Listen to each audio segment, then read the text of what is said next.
Hey everyone, this is Tom from MTG Spec. I wanted to talk a little bit today about Spacegodzilla, Ikoria, and where Magic might be heading with Zendikar. So first of all, Spacegodzilla blew up initially because of his name, the Spacegodzilla Death Corona. Wizards issued a presser apologizing for such an insensitive name. They said, you know, all their cards go to the printers before, you know, they catch up with the news, so they didn't know there was going to be the big coronavirus wiping out, you know, large chunks of the world. They had no idea, and all future versions of this card will be called the Void something or other. So, you know, so there was a big boom.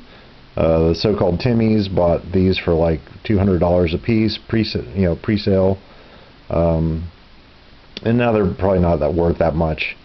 But I actually have some sympathy for Spacegodzilla, and I want to tell you why. I think Ikoria, and particularly Ikoria collector boxes, where you can get the Godzilla style cards, are still probably a little bit undervalued. They've gone from around $300 a box to about $250 a box. It's my theory that in about 7 years' time they'll be about $1,000 a box, and I want to explain why. Part of it has to do with my other collecting hobby, which is comic books.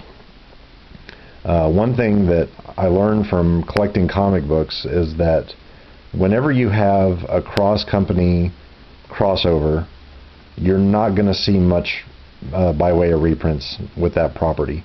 You know, Marvel and DC, you know, had a lot of crossovers. They had Hulk versus Superman and all kinds of shit like that, but now they hate each other's guts, and so all those old stories aren't going to get republished. And Marvel in particular used to be really cocky whenever they had a property like ROM Space Knight, which is now owned by Hasbro. I guess it was always owned by Hasbro, but it's now being published by IDW Comics. They would have all their characters appear in his book, and now they can't reprint those issues because they don't have the rights to ROM. And similar things happen, like whenever they launched the Transformers comic for the very first time. Issue 3 had black-suited Spider-Man in it. Well, they can't reprint that now, so, or at least not without special permissions.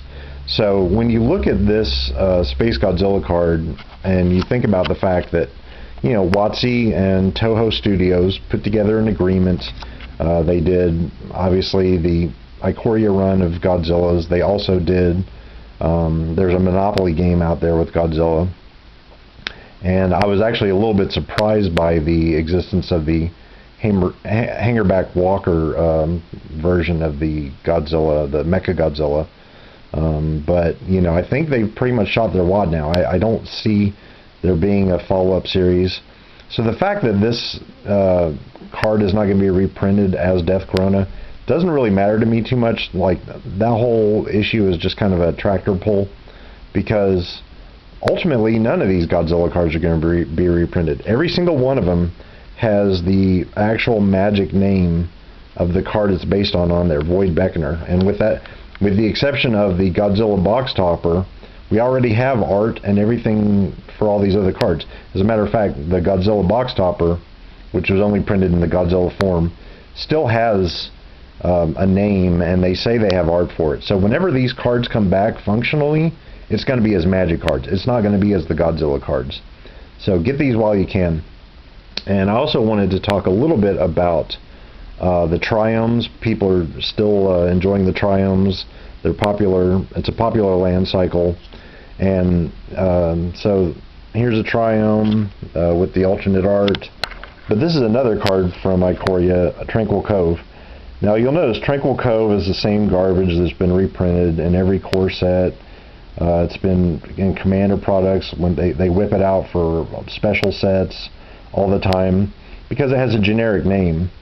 Now the reason I'm bringing that up is the Triomes. What are they called? Zagath Triome. You can't just put that on any world. You can't have a Zagath Triome on Dominaria. You can't have a Zagath Triome in Innistrad or Lorwyn. They're not going to bring that back. At least not outside of like maybe a Commander set or some special set that like Mystery Booster where they just kind of make up their own rules. But you are not going to see the Triomes in a regular set. And even if they bring back Triomes, like let's say they go back to Ikoria in a few years and they bring back Triomes, who's to say they're going to go with the wedge color? They're probably going to do the ally color Triomes instead. So I think that's a reason to be bullish on these. You know, here we have a polluted delta, the fetch land. You know, the cool thing about the Triomes is that they have 3 land types. You know, the Zagoth Triome is Swamp, Forest, Island. So polluted delta can search for it for 2 reasons, Island and Swamp. And some other fetch land can fetch it for the forest. So that adds to the value. You know, and of course polluted delta also can search for something like Tundra because it's got an island in there. But the reason I'm bringing that up is I'm actually thinking a little bit about where they're going to go with lands in Zendikar.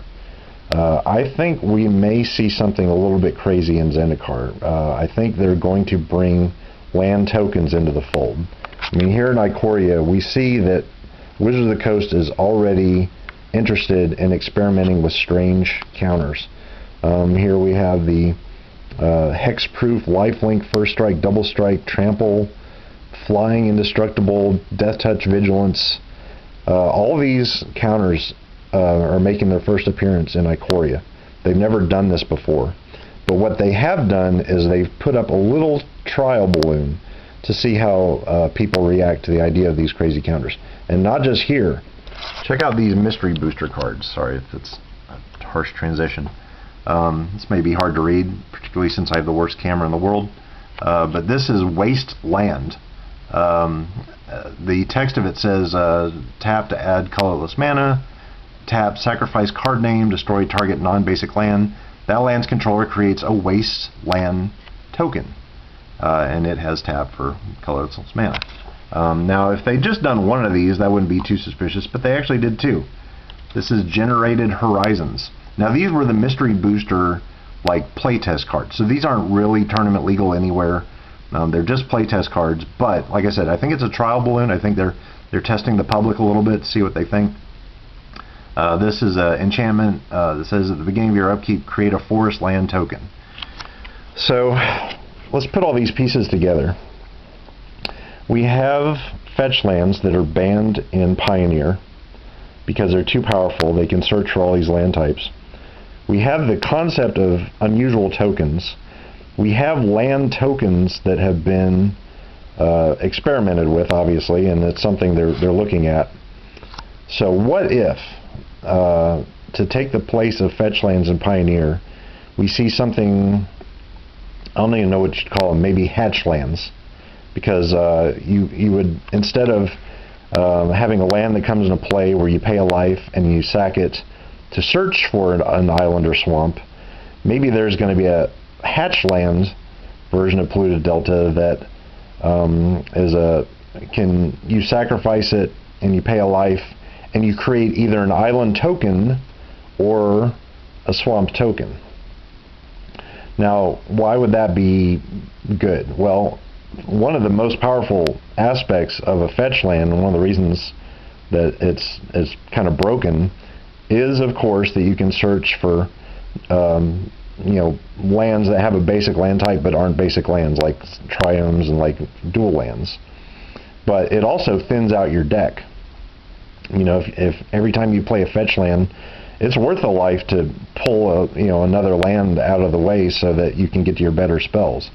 If you had a hatch land where you'd still have the speed of being able to play an untapped forest or swamp or whatever, but you'd have that speed, but you wouldn't be thinning out your deck, and you wouldn't be able to search for these special cards. So maybe in Zendikar, the next Zendikar set, they're going to do hatchlands. They need something to replace fetches in Pioneer. And they've already said that they're willing to experiment with weird counters. They've done it there, they've done it here. And Zendikar always has a crazy land theme. They usually have landfall or some sort of mechanic that ties into basic lands. So we may see full art basic lands, we may see also land tokens in the same pack. You know, I think that's where they would roll it out, if anywhere. Also, you should definitely expect to see the enemy colored fetches and the Zendikar like VIP packs that are going to be $100. So anyway, that's my spec for today. I hope you enjoyed the video. If you like it, leave a like. Don't forget to subscribe and share. Das Vidania, y'all.